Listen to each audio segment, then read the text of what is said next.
آج ویو 360 میں بھارت مذہبی آزادیوں کی خلاف ورزیوں پر خاص تشویش والے ممالک کی فہرست میں شامل۔ بھارتی مسلمان کیا کہتے ہیں؟ اور اب دستیاب ہے ایسا چشمہ جسے پہننے والا کورونا سے متاثر لوگوں کی شناخت کر سکتا ہے۔ ہر سال دوسرے خطوں سے پاکستان آنے والے پرندوں کی تعداد میں کمی کی وجہ کیا ہے؟ وائس آف امریکہ واشنگٹن سے میں ہوں نیلوفر مغل اور آپ دیکھ رہے ہیں ویو 360۔ آج سے 75 سال پہلے آج ہی کے دن نازی جرمنی نے اتحادی فوجوں کے سامنے ہتھیار ڈال دیے تھے۔ بحر الکاہل میں اس کے بعد بھی اگرچہ 3 ماہ تک یہ جنگ جاری رہی، لیکن 8 مئی 1945 کو بین الاقوامی تاریخ میں ایک نئے باب کا آغاز ہوا۔ وی ای ڈے کہلائی جانے والی یورپ کی اس فتح کے بارے میں آئیے دیکھتے ہیں یہ رپورٹ۔ امریکہ کے اس جنگ کا حصہ بننے کے 3 سال بعد یورپ کو فتح کی یہ خوشی نصیب ہوئی۔ ایک طرف دنیا نازیوں کے مظالم کی حد دیکھ رہی تھی، جبکہ دوسری جانب بحر الکاہل میں جاپان کے خلاف شدید لڑائی جاری تھی۔ اس جنگ میں 6 کروڑ سے زیادہ افراد ہلاک ہوئے۔ اتحادیوں کی فتح یقینی نہیں تھی، ان کی کامیابی بہت سے چھوٹے بڑے فیصلوں پر عمل درآمد سے ہوئی۔ بہت سے انفرادی سطح پر کیے گئے فیصلے، کئی صدور کے انفرادی فیصلے، میدان جنگ اور سمندری بیڑوں کے کمانڈروں کے فیصلے یہ ممکن بنا سکے۔ نازیوں کے خطرے نے غیر متوقع طاقتوں کو بھی اتحادی بنا دیا۔ انہونی کی بات کریں تو امریکہ، برطانیہ اور سوویت یونین، جرمنی اور یورپ میں جرمنی کے چھوٹے چھوٹے اتحادیوں کو تباہ کرنے کے لیے اکٹھے ہوئے، اور آخرکار جاپانی سلطنت بھی۔ یہ ایک بہترین مثال ہے کہ اتحادیوں کو کیسے کام کرنا چاہیے۔ جنگ کے بعد تباہ شدہ یورپ جزوی طور پر امریکہ کے مارشل پلان اور یورپی اتحاد کی ایک نئی خواہش کی مدد سے ایک بار پھر اپنے پیروں پہ کھڑا ہوا۔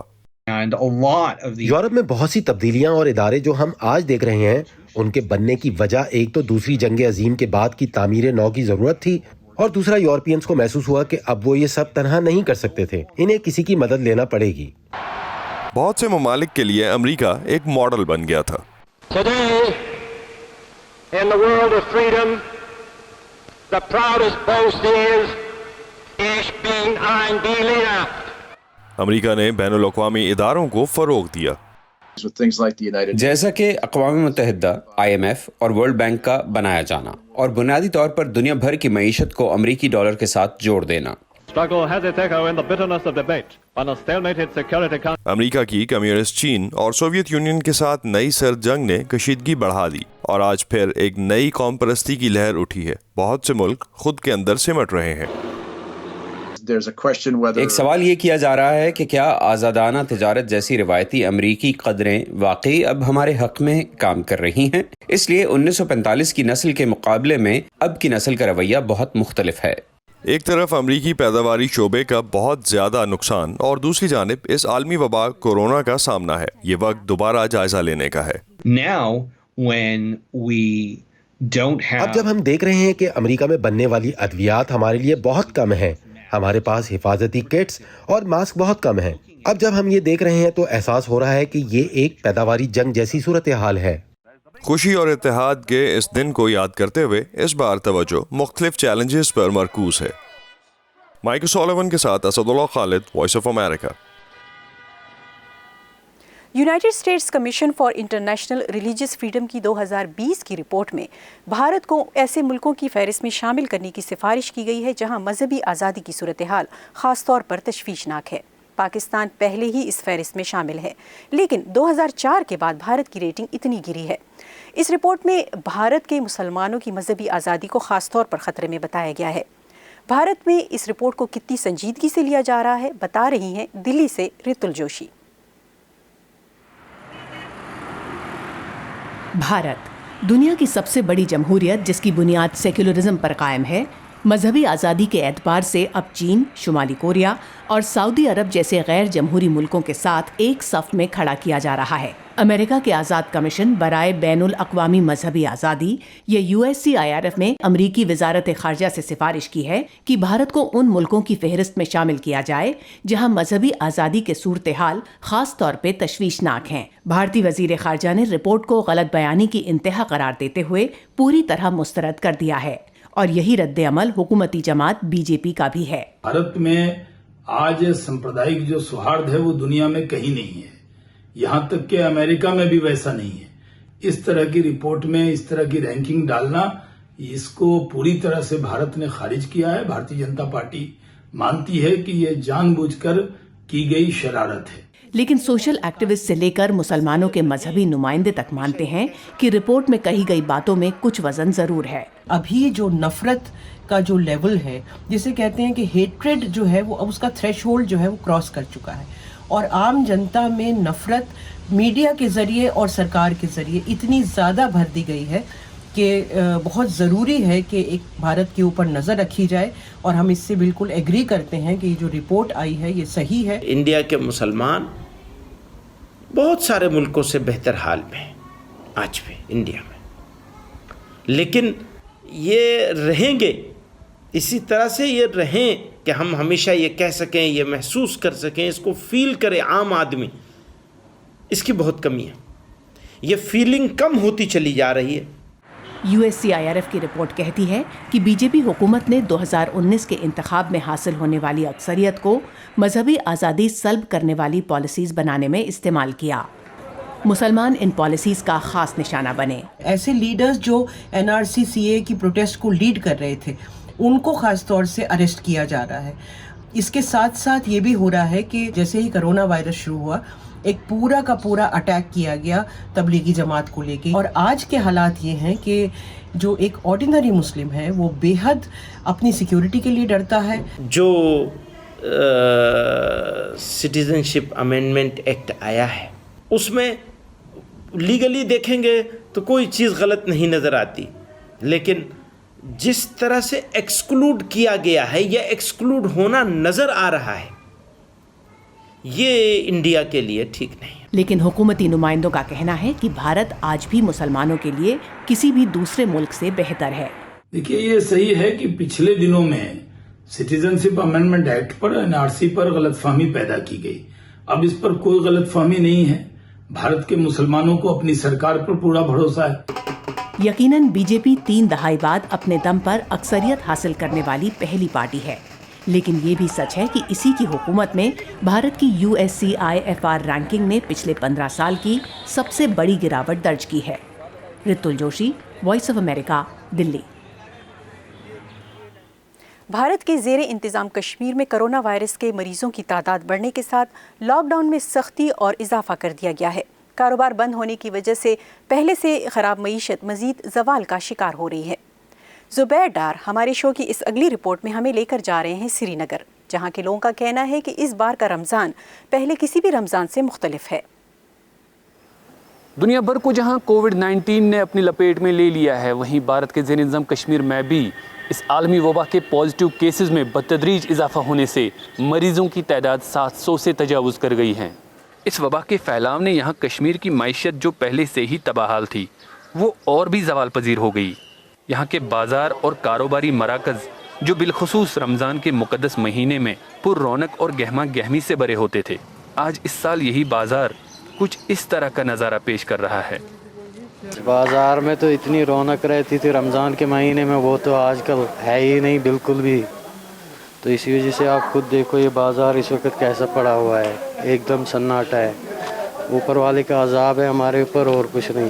یہ جو ہے پہلی دفعہ دیکھا ہے ایسے حالات. اس وقت بہت رش رہتا تھا، بہت رش. اب اگر کوئی سال میں نہیں مسجد میں آتا تو اس وقت تو آتا تھا. وہ مسلم اکثریت والے بھارتی کشمیر میں رمضان کے مقدس مہینے میں جو مساجد اور زیارت گاہیں عبادت کرنے والوں کے درود و اذکار سے گونجا کرتی تھی، مگر آج اس بار ماحول کچھ ایسا ہے. لاؤڈ سپیکر پر اذان تو ہوتی ہے مگر 1 یا 2 نمازی ہی نماز ادا کرنے کے لیے آتے ہیں.